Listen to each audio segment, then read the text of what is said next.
Good morning class. आज हम 12th में unit number 3 electrochemistry chapter start कर रहे हैं।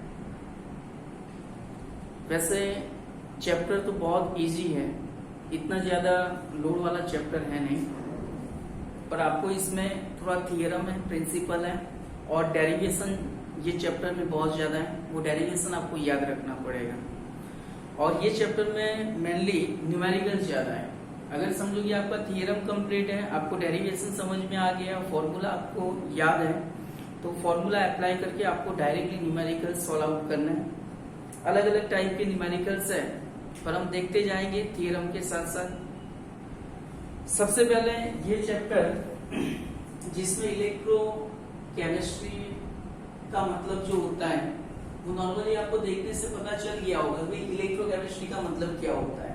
इसमें दो वर्ड जुड़े हुए हैं। अगर मैं ये इलेक्ट्रोकेमिस्ट्री को अलग कर रहा हूं तो उसमें इलेक्ट्रो का मतलब क्या होगा, इलेक्ट्रिसिटी हो जाएगा, और केमिस्ट्री का मतलब कहीं ना कहीं पे केमिकल रिएक्शन इसमें इन्वॉल्व होंगे। तो यहाँ से ये चैप्टर में आपको दो टाइप के सेल पढ़ना है, मतलब पूरा चैप्टर सेल के बेस पे ही है। तो उसमें एक सेल हो जाएगा इलेक्ट्रोकेमिकल सेल और दूसरा होगा इलेक्ट्रोलाइट सेल। इलेक्ट्रोकेमिकल सेल जो होता है वो नॉर्मली, अगर मैं उसके प्रिंसिपल की बात कर रहा हूँ, नॉर्मली आपके डेली लाइफ के अंदर भी आप बहुत सारे सेल का यूज करते होंगे। उसमें इलेक्ट्रोकेमिकल सेल जो होता है वो नॉर्मली कि जिसका प्रिंसिपल ये है कि वहां पे समझो कि केमिकल रिएक्शन होगा, है ना। तो केमिकल रिएक्शन होगा तो केमिकल रिएक्शन के साथ जुड़ा हुआ एनर्जी जो होता है जिसको हम केमिकल एनर्जी बोलेंगे, वो केमिकल एनर्जी को हम इलेक्ट्रिकल एनर्जी में कन्वर्ट करेंगे। तो जो डिवाइस या सेल केमिकल एनर्जी को हम इलेक्ट्रिकल एनर्जी में कन्वर्ट करता है उसको हम नॉर्मली इलेक्ट्रोकेमिकल सेल बोलेंगे। और इलेक्ट्रोलाइट सेल जो होता है उसमें नॉर्मली हमको यूज करना होता है इलेक्ट्रिसिटी। तो बाय यूजिंग द इलेक्ट्रिसिटी हमको केमिकल रिएक्शन को कैरी आउट करवाना है। तो यहाँ पे दो टाइप के प्रिंसिपल हो जाएंगे। जो हमारा इलेक्ट्रोकेमिकल सेल है जिसमें हमको केमिकल रिएक्शन करवा के इलेक्ट्रिसिटी को प्रोड्यूस करना है, मतलब chemical energy converted in electrical energy. और दूसरा जो सेल है जिसको हम इलेक्ट्रोलाइट सेल बोलेंगे, जहां पे नॉर्मली क्या होता है इलेक्ट्रिसिटी को यूज करके हमको केमिकल रिएक्शन करवाना है, मतलब वहां पे क्या हो जाएगा electrical energy converted in chemical energy. तो ये दो नॉर्मल सेल है, ये दो नॉर्मल सेल आपको ये चैप्टर में पढ़ने हैं और दोनों का प्रिंसिपल जो है ऑपोजिट डायरेक्शन में चलेगा। तो कहीं ना कहीं पे अगर आपका इलेक्ट्रोकेमिकल सेल, एक सेल अगर आपका कंप्लीट है तो दूसरे सेल को समझने में ज्यादा प्रॉब्लम नहीं होगा। तो हम सबसे पहले इलेक्ट्रोकेमिस्ट्री में हम सबसे पहले एक सेल का जिसको हम इलेक्ट्रोकेमिकल सेल बोलते हैं, वो इलेक्ट्रोकेमिकल सेल कैसे बनाना होता है, सबसे पहले किसने बनाया, उसने कौन कौन सी चीज को यूज करके ये इलेक्ट्रोकेमिकल सेल बनाया हुआ है। सो आपको सबसे पहले यहाँ पे दो तीन चीजें जो है वो थोड़ा माइंड में रखना है और 11 का रेडॉक्स रिएक्शन जो है उसको वापस एक बार रिवाइज कर लेना। मैं उसको वीडियो रिकॉर्डिंग जो है आपको सेंड करूंगा, एक बार उसको रिवाइज कर लेना। अभी उसमें 5-6 टाइप की जो डेफिनेशन है उसमें से 3-4 डेफिनेशन जो है ये इलेक्ट्रोकेमिकल सेल में चलेगा। तो सबसे पहले बेटा इलेक्ट्रोकेमिस्ट्री में सबसे पहले हमको दो सेल की बात करनी है, एक होगा इलेक्ट्रोकेमिकल सेल और दूसरा हो जाएगा इलेक्ट्रोलाइट सेल। दो चीज थोड़ा माइंड में रख के चलना है। ये इलेक्ट्रोकेमिस्ट्री में हमको दो सेल की बात करनी है, एक हो जाएगा इलेक्ट्रोकेमिकल सेल, एक होगा इलेक्ट्रोकेमिकल सेल और दूसरा हो जाएगा इलेक्ट्रोलाइट सेल। तो दो सेल की बात हो रही है, इलेक्ट्रोकेमिकल सेल और दूसरा कौन सा होगा इलेक्ट्रोलाइट सेल। उसमें से सबसे पहले हम इलेक्ट्रोकेमिकल सेल को पढ़ेंगे, फिर हम इलेक्ट्रोलाइट सेल को पढ़ेंगे। पर दोनों का प्रिंसिपल की बात हो रही बेटा, तो इलेक्ट्रोकेमिकल सेल जो होता है वो नॉर्मली, अगर मैं इसके प्रिंसिपल की बात कर रहा हूं तो यहाँ पे क्या होगा केमिकल एनर्जी, समझना बेटा, chemical energy converted into electrical energy. तो यहाँ पे नॉर्मली क्या हो रहा है एनर्जी का ट्रांसपोर्टेशन हो रहा है सेल के अंदर, पर एक सेल ऐसा है जो केमिकल एनर्जी को किसमें कन्वर्ट कर रहा है बेटा, इलेक्ट्रिकल एनर्जी में कन्वर्ट कर रहा है। और एक इलेक्ट्रोलाइट सेल जो होता है वो normally electrical energy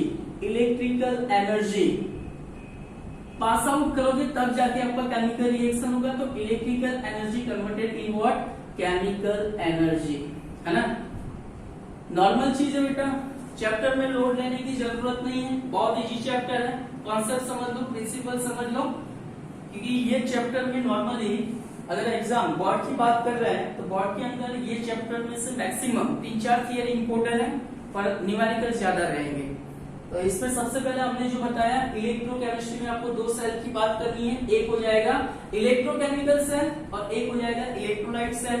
electrochemical cell जो होता है जिसमें chemical energy converted in what बेटा, इलेक्ट्रिकल एनर्जी। और इलेक्ट्रोलाइटिक सेल जो होता है उसको, उसमें नॉर्मली प्रिंसिपल होता है कि इलेक्ट्रिकल एनर्जी किसमें कन्वर्ट करोगे, केमिकल एनर्जी। तो ये 2 प्रिंसिपल है, दोनों प्रिंसिपल एक दूसरे के ऑपोजिट है, तो दोनों का वर्किंग भी एक दूसरे से अलग अलग रहेगा। तो सबसे पहले माइंड में एक क्वेश्चन आएंगे, बहुत सारे क्वेश्चन रहेंगे पर धीरे धीरे सारे क्वेश्चन जो माइंड में आ रहे हैं उसका हम यहाँ पे सॉल्यूशन देते जाएंगे।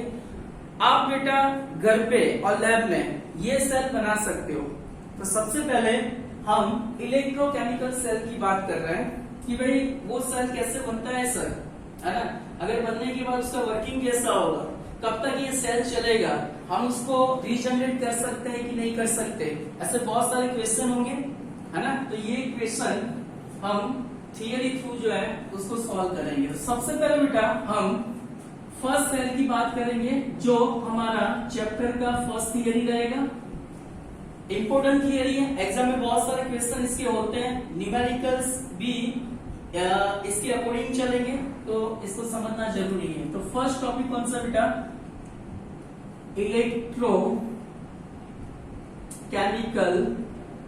Electrochemical cell. वैसे तो बेटा ये सेल के बहुत सारे नाम हैं, जैसे ये सेल सबसे पहले डैनियल नाम का जो साइंटिस्ट है उसने बनाया था। इलेक्ट्रोकेमिकल सेल को हम 2-3 और नाम से भी हम इंट्रोड्यूस करते हैं। एक हो जाएगा हमारा वोल्टेनिक सेल, जिसको हम वोल्टेनिक सेल भी बता सकते हैं। दूसरा उसका नाम है गैल्वेनिक सेल, एक गैल्वेनिक सेल के नाम से भी इसको हम थोड़ा इंट्रोड्यूस करेंगे। तीसरे नंबर पे जो होता है जिसको हम डैनियल सेल बोलेंगे, डैनियल सेल। तो इसके 3 नाम हो जाएंगे, एक होगा इलेक्ट्रोकेमिकल सेल जिसको हम वोल्टेनिक सेल से इंट्रोड्यूस कर सकते हैं, गैल्वेनिक सेल से इंट्रोड्यूस कर सकते हैं, डैनियल सेल की मदद से भी हम इंट्रोड्यूस कर सकते हैं। एग्जाम के अंदर आपको पूछा जाए तो इलेक्ट्रोकेमिकल सेल का प्रिंसिपल क्या है ना। जो इलेक्ट्रोकेमिकल सेल का प्रिंसिपल होगा वही प्रिंसिपल वोल्टेनिक सेल, गैल्वेनिक सेल और डैनियल सेल रहेगा। पर एक चीज समझो बेटा, डैनियल सेल नाम इसलिए पड़ा हुआ है क्योंकि डैनियल नाम का जो साइंटिस्ट उसने सबसे पहले इलेक्ट्रोकेमिकल सेल बनाया था। तो इलेक्ट्रोकेमिकल सेल सबसे पहले किसने बनाया था बेटा, डैनियल नाम का साइंटिस्ट जो उसने बनाया था। सो हम वही चीज को कंसीडर करके इलेक्ट्रोकेमिकल सेल बनाएंगे। वैसे तो बेटा मैं आपको 2-3 चीज बातें क्लियर कर रहा हूँ यहाँ पे कि भाई सर आपने 11th स्टैंडर्ड का रेडॉक्स रिएक्शन क्यों बोला हुआ है। तो इसमें बेटा क्या होता है, सबसे पहले 2-3 चीजें हम जाएंगे इलेक्ट्रोकेमिकल सेल बनाएंगे। तो उससे पहले देख लो बेटा, इसमें मतलब चाहे इलेक्ट्रोकेमिकल सेल हो, चाहे वोल्टेनिक सेल हो, चाहे गैल्वेनिक सेल हो, चाहे डैनियल सेल हो, ये जितने भी सेल यहाँ पे लिखे हुए हैं मतलब एक ही टाइप के सेल हैं।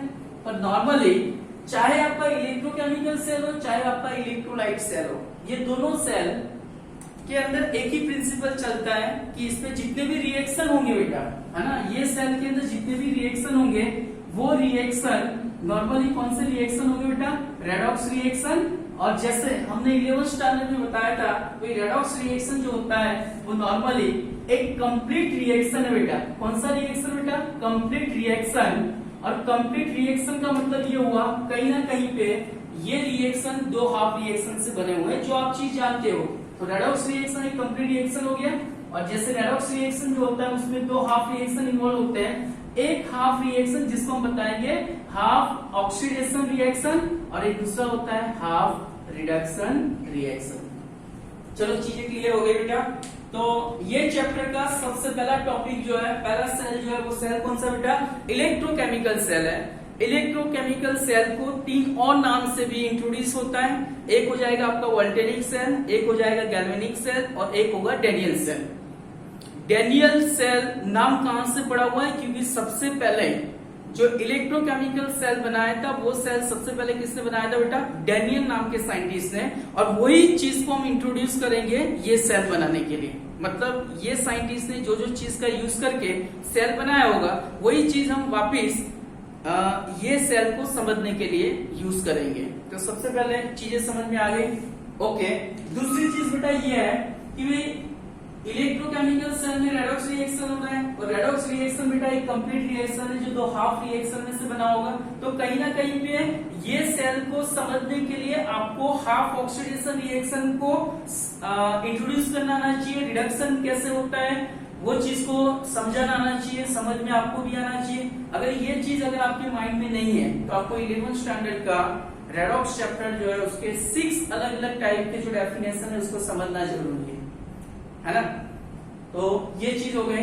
नाउ हम इलेक्ट्रोकेमिकल सेल कैसे बनाएंगे? बहुत इजी है बेटा, पर इसके लिए आपको 2-3 चीजें जो है वो समझना जरूरी है, आपको मुझे समझना जरूरी है। तो सबसे पहले देखो बेटा, सेल बनाने के लिए नॉर्मली इसमें 2 हाफ सेल की जरूरत है ना।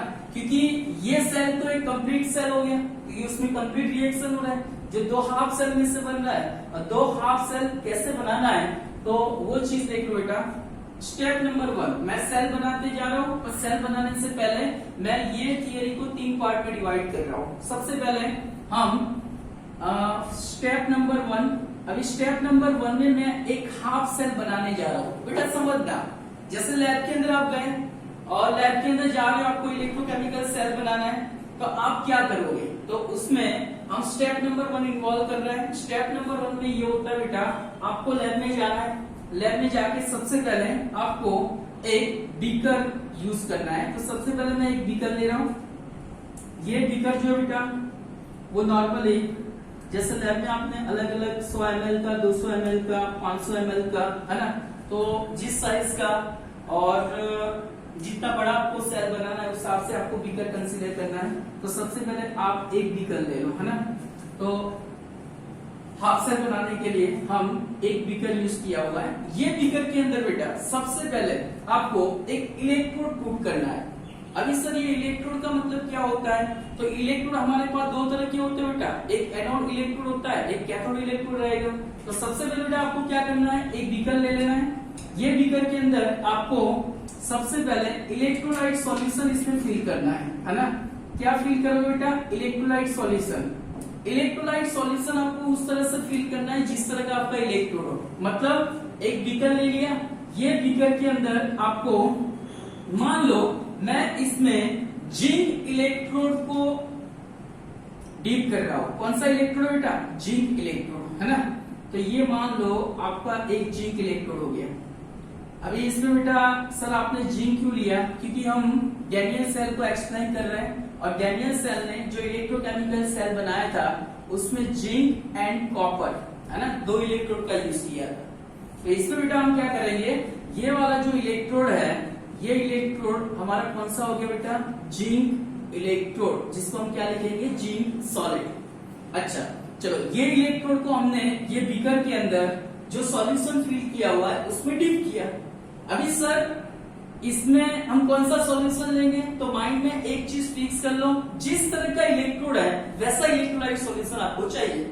मतलब यहाँ पे जिंक है, तो मैं यहाँ पे एक स्टैंडर्ड सेल बना रहा हूँ। स्टैंडर्ड सेल में क्या होता है, यहाँ पे जो भी सॉल्यूशन आप कंसीडर कर रहे हो उसका कॉन्सेंट्रेशन कितना होना चाहिए? 1 मोलर जिंक सल्फेट का एक्वा सॉल्यूशन। सर आपने जिंक सल्फेट क्यों लिया? आप जिंक सल्फेट भी ले सकते हो, जिंक नाइट्रेट भी ले सकते हो, जिंक क्लोराइड भी ले सकते हो।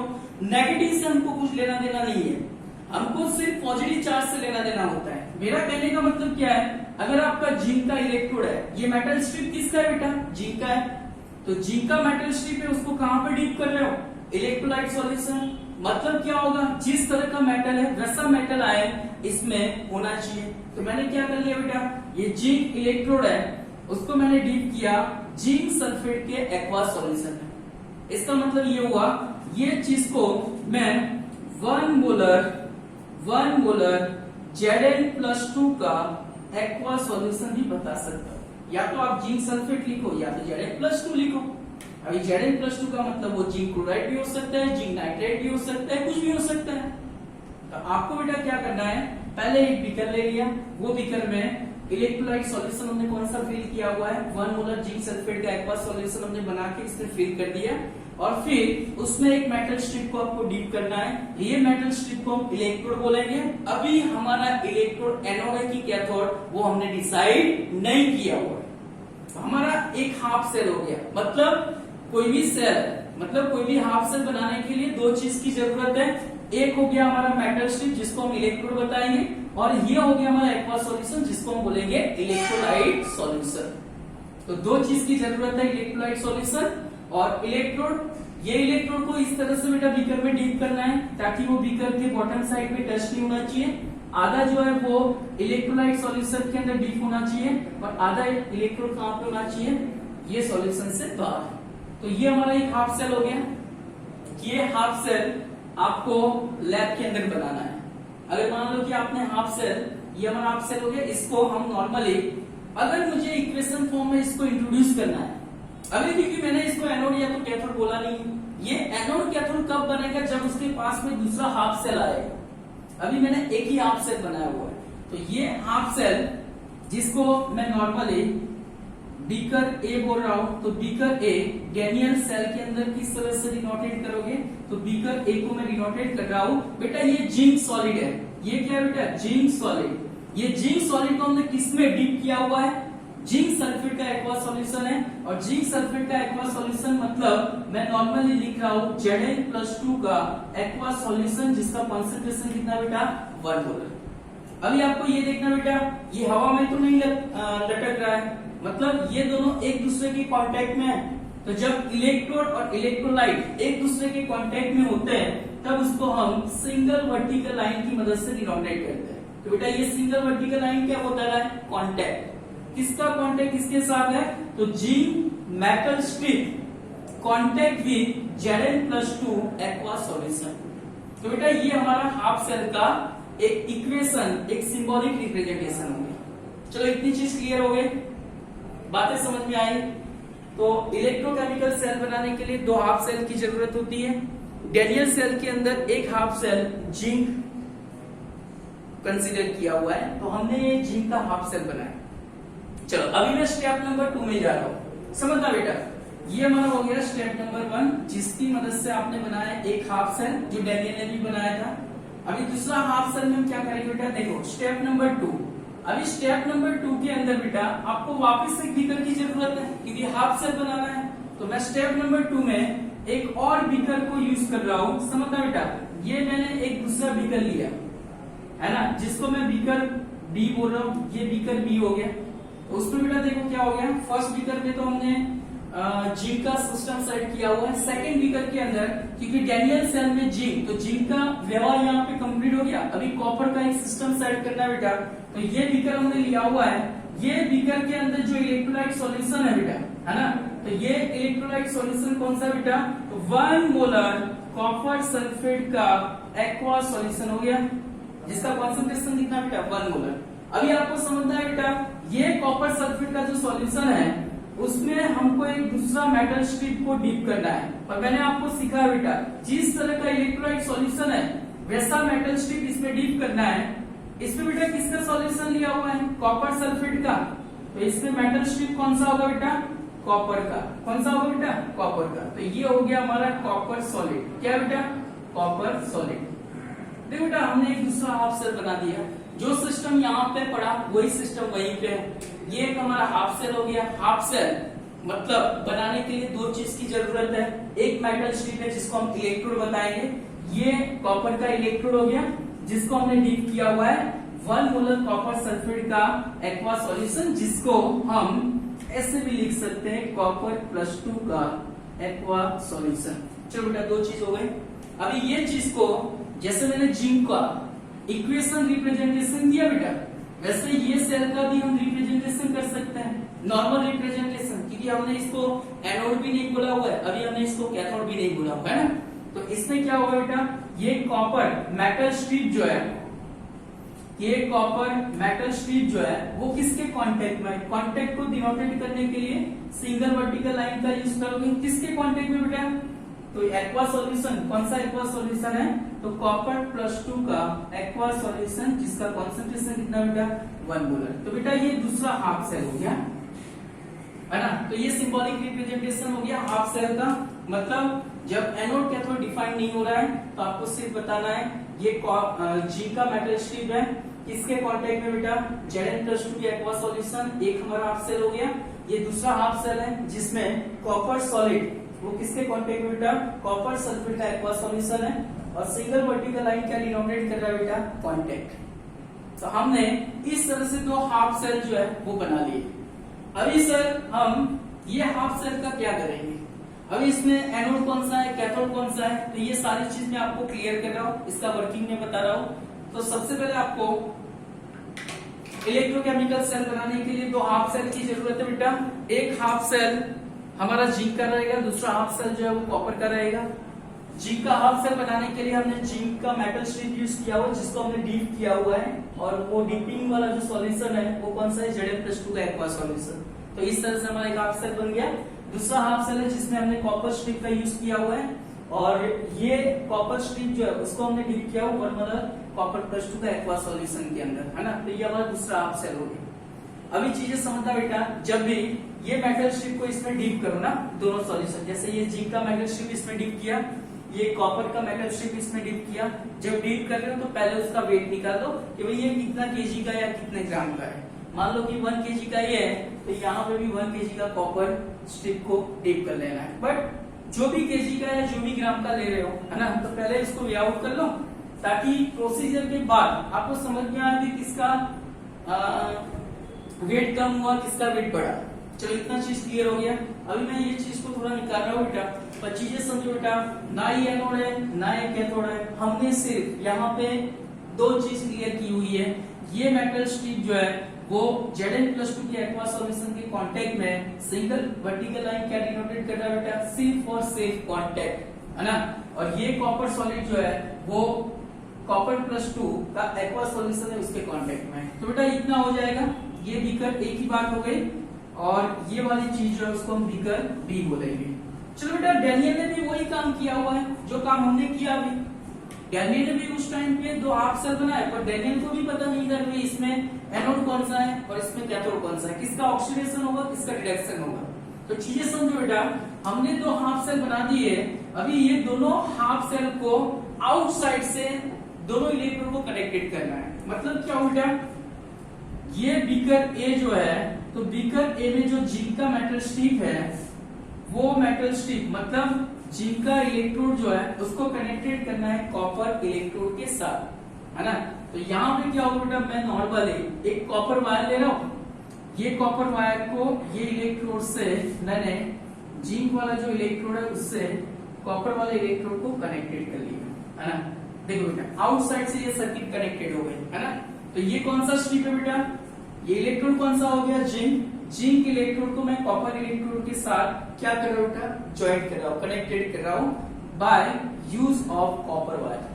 तो कॉपर वायर है, इसके बीच में बेटा हम अलग अलग टाइप का मीटर सेट कर सकते हैं। इसमें बेटा ये होता है, ये जो है उसमें हम गैल्वेनोमीटर भी सेट कर सकते हैं, इसमें हम ए मीटर भी सेट कर सकते हैं, इसमें हम वोल्ट मीटर भी सेट कर सकते हैं। पर चीजें समझो बेटा, हमको पता नहीं है बेटा यहाँ से कितना इलेक्ट्रिसिटी जनरेट होगा, क्योंकि बेटा हम कौन सा सेल पढ़ रहे हैं, इलेक्ट्रोकेमिकल सेल, जहाँ पे बीकर में केमिकल रिएक्शन होगा और वो बीकर के अंदर जो केमिकल रिएक्शन हो रहा है उसकी मदद से कितनी इलेक्ट्रिसिटी जनरेट हो रही है, वो चीज को हमको मेजर करना है, और कितना करंट हमको मिला वो चीज को मेजर करना है। तो हमारे पास तीन तरह के डिवाइस है, एक तो गैल्वेनोमीटर है, एक ए मीटर हो गया, और एक वोल्ट मीटर है। वोल्ट मीटर का यूज हम यहाँ पे करेंगे नहीं, क्योंकि हमको इलेक्ट्रिसिटी मिल रहा है, तो उसको मेजर करने के लिए दो चीज का यूज होता है, एक ए मीटर होता है और एक गैल्वेनोमीटर है। और चीजें समझो बेटा, गैल्वेनोमीटर जो होता है वो सिर्फ और सिर्फ करंट का डायरेक्शन बताएगा। अगर माइनर करंट भी अगर इसमें प्रोड्यूस हो गया तो गैल्वेनोमीटर जो होता है उसमें डिफ्लेक्शन स्टार्ट हो जाएगा। तो माइनर करंट प्रोड्यूस हो रहा है उसका डायरेक्शन डिफाइन करने के लिए हम गैल्वेनोमीटर का यूज करेंगे। और ए मीटर क्या होता है बेटा? ए मीटर जो होता है वो हर एक मीटर का एक लिमिटेशन होता है, वो लिमिटेशन के हिसाब से अगर करंट प्रोड्यूस हो रहा है तो ए मीटर डिफ्लेक्ट होगा, है ना। मान लो कि इसका कैपेसिटी 1 to 10 एम्पियर का होता है, तो ये डिवाइस से, ये सेल से अगर समझो कि 1 to 10 एम्पियर के बीच का करंट मिला तो ये रिफ्लेक्शन करेगा। अगर मान लो 0.5 एम्पियर करंट इसमें से प्रोड्यूस हुआ तो ये मीटर कुछ काम का नहीं। इसीलिए हमको यहाँ पे एक सिंपल सी बात है, हमको कितना करंट मिल रहा है उसको मेजर करना नहीं है, हमको सिर्फ ये डिवाइस से करंट प्रोड्यूस हो रहा है कि नहीं हो रहा है उसको हमको आइडेंटिफाई करना है। तो बेटर भी ये होगा कि यहाँ पे हम सबसे पहले गैल्वेनोमीटर को सेट करें। और गैल्वेनोमीटर के नाम से ये सेल का नाम क्या हो गया? गैल्वेनिक सेल हो गया। क्या हो गया बेटा? Galvanic cell. तो चलो चीजें क्लियर हो गई। हमको नॉर्मली क्या करना है बेटा? दो हाफ सेल बना लेने हैं। एक हाफ सेल हमारा जिंक का रहेगा, दूसरा हाफ सेल हमारा किसका रहेगा बेटा? कॉपर का। दोनों हाफ सेल के दोनों इलेक्ट्रोड को कॉपर वायर की मदद से ज्वाइंट करना है। बीच में क्या सेट करोगे? गैल्वेनोमीटर। चलो इतना हो गया बेटा। अभी क्या होगा बेटा? जैसे ही आप कॉपर वायर की मदद से इसको ज्वाइंट करोगे, मतलब आउटसाइड से सर्किट ज्वाइंट हो गया। जैसे ही कॉपर वायर की मदद से ज्वाइंट करोगे इसमें रिएक्शन स्टार्ट हो जाएंगे। अभी समझना ये बेटा कि सर इसमें हमको पता कैसे चलेगा कि किसको एनोड लेना है किसको कैथोड लेना है? जब सर्किट में दोनों इलेक्ट्रोड को आउटसाइड से कोई वायर की मदद से ज्वाइंट करोगे तब जाके इसमें केमिकल रिएक्शन होगा। अभी मान लो बेटा हुआ ये कि भाई आपका जो गैल्वेनोमीटर है, समझना बेटा, ये गैल्वेनोमीटर है और ये गैल्वेनोमीटर में एक नीडल है। ये नीडल का समझो कि ये 0 पॉइंट है। अभी क्या हो बेटा कि अगर करंट कॉपर से जिंक की ओर जा रहा है तो गैल्वेनोमीटर में डिफ्लेक्शन कहां पे होगा? इस तरफ हो जाएगा। अगर मान लो बेटा करंट जो है जिंक टू कॉपर की ओर जा रहा है तो गैल्वेनोमीटर जो होता है उसमें ये जो नीडल है उसका रिफ्लेक्शन किस तरफ हो जाएगा? इस तरफ। अभी हुआ ये बेटा कि जैसे मैंने सर्किट को ज्वाइंट किया, ये गैल्वेनोमीटर जो है उसमें करंट का फ्लो कॉपर से जिंक की ओर हुआ, मतलब इसमें नीडल किस तरफ घूमेगा? इस तरफ, राइट टू लेफ्ट। किस तरफ घुमा बेटा? Right to left. तो ये वाला हमारा राइट साइड का एंड है और ये हमारा कौन सा है? Left side. तो करंट है ना, तो करंट कौन से डायरेक्शन में चला? आई को हम करंट बोलेंगे। तो इस तरफ हमारा गैल्वेनोमीटर का नीडल जो है वो घुमा, है ना। डेनियल सेल है, जिंक है, कॉपर है, तो कुछ चीज फिक्स रहेगी। कॉपर से जिंक की ओर करंट का डायरेक्शन मूवमेंट किया, तो इस तरफ बेटा क्या जा रहा है? करंट जा रहा है। और हमको फिजिक्स में बताया करंट जो डायरेक्शन में जाएगा उसके ऑपोजिट डायरेक्शन में क्या होगा? ऑपोजिट डायरेक्शन में क्या होगा? इलेक्ट्रॉन का डायरेक्शन होगा। अगर करंट आपका गैल्वेनोमीटर इस डायरेक्शन घूमता है तो करंट का मूवमेंट